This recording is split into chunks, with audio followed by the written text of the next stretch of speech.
These cases highlight the importance of callosotomy in understanding epilepsy and brain division, both in humans and animals, providing valuable insights into how the brain maintains its functionality when its two halves are isolated from each other. Let's get back to the experiments. Imagine you place an object in the left hand of a person whose brain has been divided. When asked, "What do you have in your hand?"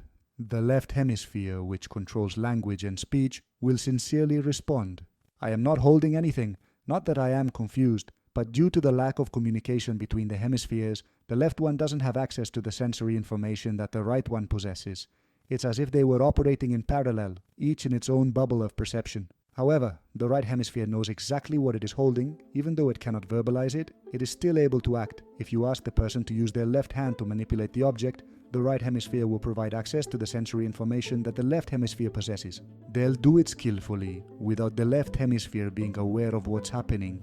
This situation is already surprising in itself, but it becomes even more fascinating when you introduce a creative task into the equation. If you give the person a piece of paper and ask them to draw with both hands, something extraordinary happens. The right hemisphere and the left hemisphere start drawing independently, almost as if they were two different people working on the same sheet. The left hemisphere might draw a triangle, while the right might draw a circle. Each hand follows the instructions of its corresponding hemisphere, without interference or coordination with the other. For a person with a normal brain, carrying out this task would be incredibly difficult, as the hemispheres usually coordinate and unify into a single creative effort.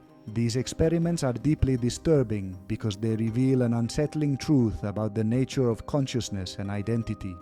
They suggest that within each of us, even those with an intact brain, there may be two separate intelligences coexisting.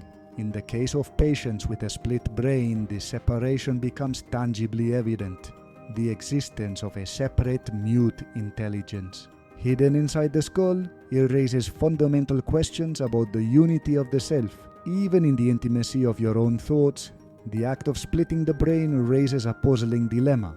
Who are you really?